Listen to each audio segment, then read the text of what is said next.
그 가운데 오늘 동아일보가 매우 흥미로운 기사를 단독 보도하고 있습니다.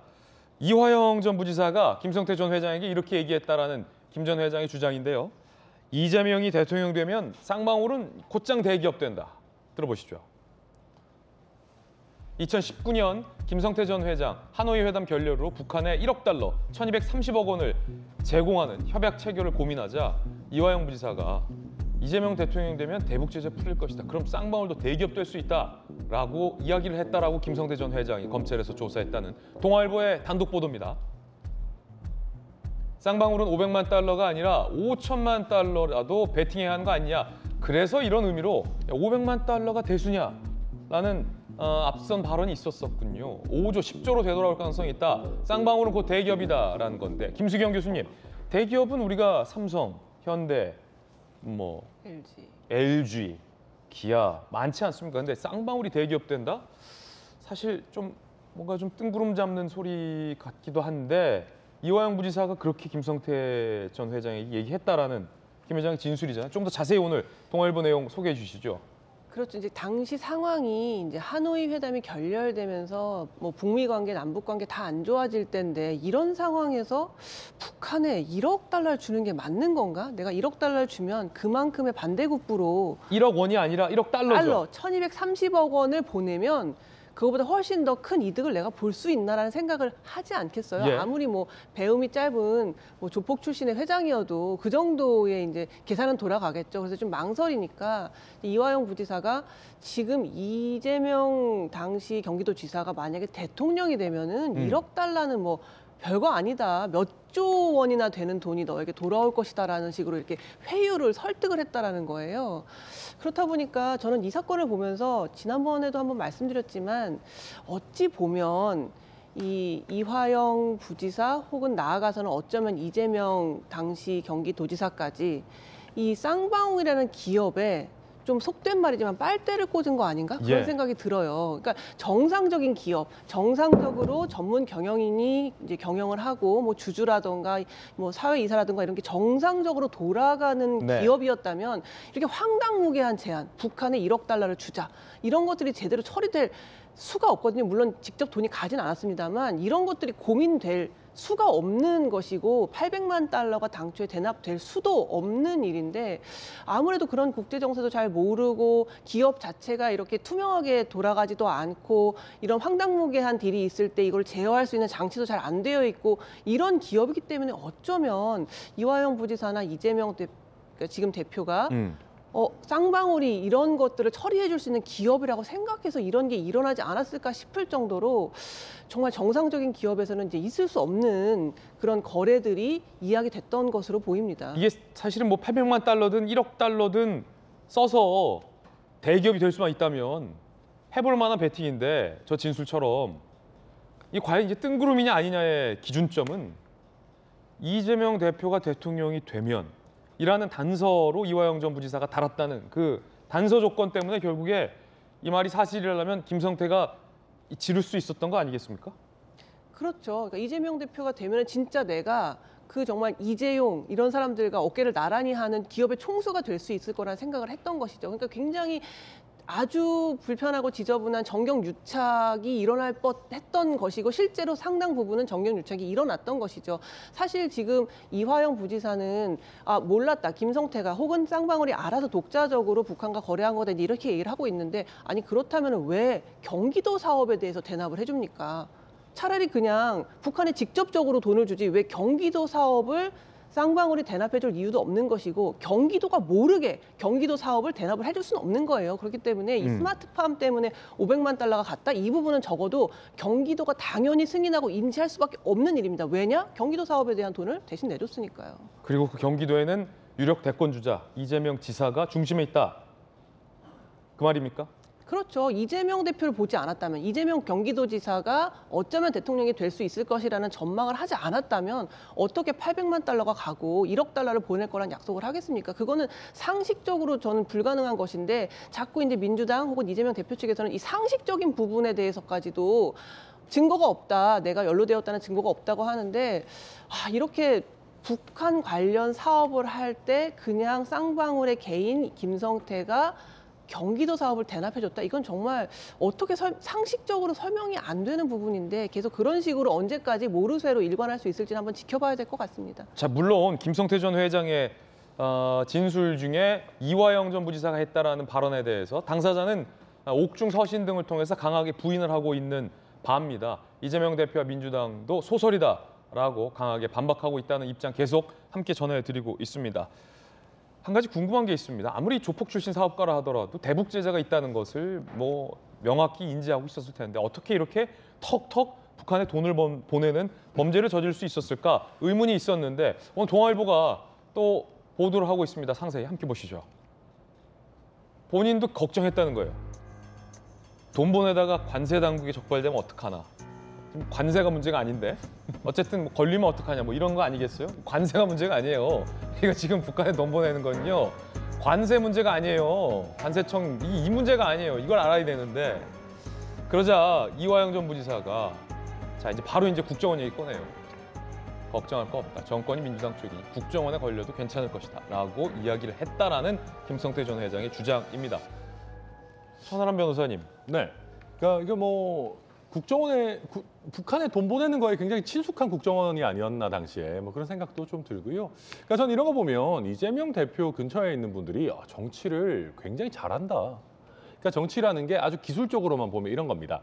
미래의 기대를 팔아가지고 현재 나를 지지하게 하고 지원하게 하는 겁니다. 그게 정치인들의 기술이거든요. 기술 잘 거는 양반들입니다. 그러니까 뭐냐면 미래 어마어마한 비전을 보여주는 거죠. 대북 사업권 거의 전속적으로 가져갈 수 있어.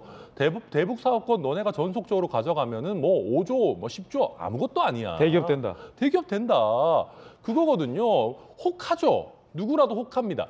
혹하게 만들어가지고 자기들이 쓸 돈을 그 사람이 내도록 하는 거예요. 이게 정경유착의 전형적인 수법 아니겠습니까? 굉장히 잘했던 것 같아요. 이게 뭐 대장동뿐만 아니라 이런 여러 가지 곳에서 이 사업자들이 어떻게든 이재명이 대통령이 돼야만 나도 잘 되고 지금까지 투자한 것도 다 회수하고 대박 터지고 스스로 자기의 모든 역량을 거기에다가 집중하도록 만드는 거거든요. 이거 어마어마한 기술이다. 기술자들이다 저는 그렇게 생각합니다. 김성태 전 회장의 일방적인 진술인데 네. 사실 개연성에 대해서 얼마나 보세요? 저는 일단 이재명 대표 보면은요. 그걸 잘해요. 기본소득부터 보십시오. 뭐 아니면 이런 것들 원화가 갑자기 기축통화가 된답니다. 뭐 김포공항 없어도 비행기가 갑자기 수직 이착륙을 한대요. 유권자들한테도 제가 봤을 때는 허황된 꿈을 잘 파시는 분이거든요. 우리 전 국민을 상대로 허황된 꿈을 팔 수 있는 능력을 가진 분인데 몇몇의 업자들 앉혀놓고 설득하면 얼마나 설득력이 세겠습니까? 저라도 이재명 대표가 설득하면은 약간 홀랑 넘어갈 수 있겠다 그런 생각이 들거든요. 실제로 저 사람들이 홀랑 넘어갔다. 뭐 제 추측입니다만 그렇게 생각이 됩니다. 예, 천하람 변호사님 의견이고요. 북한에 돈 보내는데 익숙한 국정원이라고 하셨지만 이제 이화영 전 부지사가 괜찮을 것이다. 국정원도 뭐 괜찮을 것이다라고 이화영 전 부지사의 말이었다라는 부분. 그리고 당시 국정원이 뭐 북한에 돈을 보냈거나 했다라는 사건에 연루된 건 없다라는 말씀. 그리고 이게 김성태 전 회장이 아직은 진술이다라는 말씀 거듭드립니다. 그러면 지금 곳곳에 이화영이 이랬다. 대북송금이라는 불법 범죄 혐의와 관련해서도 이재명 대표의 방북 비용 대납이라는 의혹에 대해서도 곳곳에 이화영 전 부지사 이름이 등장합니다. 북한에 돈 보내면 넌 대기업. 이라는 진술도 이화영 전 부지사가 했다라는 건데 이화영 전 부지사 입장은 어떨까요? 함께 보시죠. 검찰 소환에 불응하고 있어요. 구속됐는데 김성태와 대북송금 문제 논의한 적 없다라는 말만 전해지고 있어요. 검찰 소환에 불응하고 있습니다. 가족들에게 보낸 옥중 서신을 통해 혐의를 부인했어요. 쌍방울 대북송금 이재명 위한 것처럼 프레임 만들어지고 있어. 완전 허구. 이재명 대표와 김성태 통화하게 해준 사실 없다라고 부인하고 있습니다. 이화영 부지사가 2019년 당시에 대북 사업에 매우 적극적이었던 발언도 준비가 돼 있습니다. 그때 그 발언 들어보시죠. 기억에 남는 활동이 있으실까요? 리종혁 아태평화위원장을 비롯한 북측 일행들이 아마 최초로 지자체 초청으로 남쪽에 왔죠. 그걸 계기로 이제 올해도 뭐 평화 마라톤 대회도 하기로 하고 우리가 북에다가 이 공격을 이다고 생각을 해보세요. 어떻게 했어요? 최고죠. 최고죠. 제가 끝나기 전에 이행시 제가 평화부지사니까 평화 이렇게 하면 평양 가서 이건 화영이랑 냉면 먹자. 이 발언을 했던 시점이 아까 김성태 전 회장이 검찰에 진술했다라는 이화영 전 부지사의 발언들이 나왔던 시점과 비슷한 시점입니다. 자, 전윤기 의원님. 네. 김성태 전 회장이 검찰에서 적극적으로 진술하고 있는데 동아일보 취재를 보니까 야, 이재명 대통령 되면 쌍방울은 삼성이야, 대기업이야 라는 발언이나 국정 관료도 괜찮아 라는 발언들 어떻게 보세요? 그러니까 일단 이화영 부지사가 부적절한 방식으로 이런 대화를 추진했고 사업을 추진했다는 것은 변하지 않는 사실 같습니다. 이화영은 부적절했다. 그리고 뭐 김성태 전 회장과의 관계가 있는 것도 저는 부정할 수 없는 부분이라고 생각을 하고 있고요. 그런 측면에서 사업이 진행하는 방식이 저는 노골적으로 잘못되었다 이런 생각을 가지고 있습니다. 예. 뭐 본인이 부인하고 있고 김성태 전 회장이 일방적인 진술입니다만 분명히 그 관계가 있었고 북측 인사와의 이 자리가 있었다는 것은 우리가 이미 다 사진을 통해서 확인했기 때문에 이것까지 거부할 수는 없는 것 같습니다. 그러나 김성태 전 회장이 이야기하는 것처럼 그리고 우리가 지금 방송에서 다루고 있는 것처럼 그 이재명 지사를 위해서 이런 사업을 추진을 했다. 그리고 이재명 지사를 위해서 대북 송금, 불법 송금을 했다라는 것을 좀 보기는 어려운 게 결국에는 김성태 전 회장은 사업가지 않습니까? 대북 제재가 풀려야만 예전에 돈을 소위 배팅을 했던 거에 대한 반대로 이제 받을 수 있는 이제 사업적으로 성공을 취할 수 있는 그런 상황이 되는 거죠. 그래서 대북 제재가 풀리기만을 바랬던 것이고 그것을 이루기 위해서 사실 경기도를 이용한 것으로 볼 수 있습니다.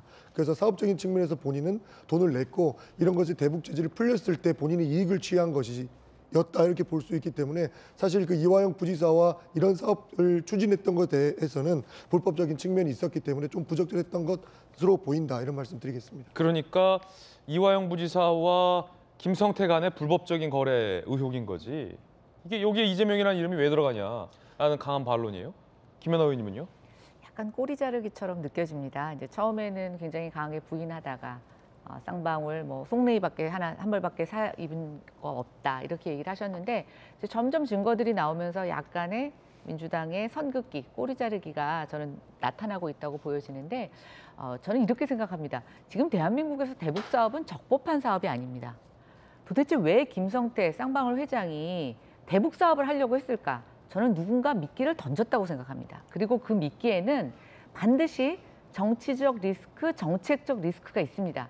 그럼 우리가 위험한 사업을 할 때 이런 얘기를 하죠. 보험을 든다고. 보험이 저는 이재명 대표였을 거라고 생각합니다. 그리고 이화영 부지사가 북한 인사 측을 만났을 때 계속 그쪽에서 불쾌했던 이유는 뭐냐면 경기도가 스마트팜과 관련해서 투자하기로 했던 돈을 집행하지 않게 되자 이것에 대해서 굉장히 강한 유감을 표명했습니다. 그 사이에 쌍방울이 지금 본인의 투자하겠다는 돈과 이거 돈이 같이 간 거죠. 이걸 어떻게 우리가 지금 분리해서 설명할 수 있겠습니까? 그리고 이 보험이라는 건 어찌 보면 문서로 남아있지 않을 수는 있습니다. 그러나 불법인 대북 관련 투자 사업을 계속 할 수 있게끔 미뤄졌던 건 경기도의 공식 문서상에 곳곳에 남아있고 아까 이화영 부지사가 저런 북한 관련 평화쇼를 많이 했던 게 저희 바로 고양시입니다. 예, 킨텍스 사장님까지 하셨거든요. 고양시에 와서 5만 가지 평화와 관련된 대북 사업. 그때도 그랬었어요. 야, 무슨 지자체 차원에서 우리가 대북 사업을 하지? 중앙정부도 하기 어려운데. 다 이유가 있었던 것입니다. 그리고 저는 이 부분에 있어서 계속 우리가 강조하지만 이럼에도 불구하고 이재명 지사가 몰랐다? 성남시장 때와 똑같은데요. 무능한 바지 사장, 바지 지사였던가 아니면 저는 공범일 수밖에 없다고 생각합니다. 예. 근데 천하람 변호사님. 저는 근데 김연아 의원님 그 의견에 조금 다르게 생각하는 게 있습니다. 이재명 당시 지사가 보험 정도였을 리는 없습니다. 그러니까 보험은 무슨 대장동에 그 사람들이 이제 나중에 문제 생기면 막으려고 뇌물 준 그런 정도가 이제 보험인 거고 이거는 그 핵심입니다. 핵심 목표입니다. 목표. 그러니까 뭐 제가 봤을 때는 이재명 대표가 대통령 돼야 되잖아요. 50억, 50조 하고 뭐 저 대기업 가야 된다면서요. 그러려면은 민주당의 대선 후보까지 두각을 나타내려면 대북 사업에서 뭔가 획기적인 하나가 있어야 되는 거거든요.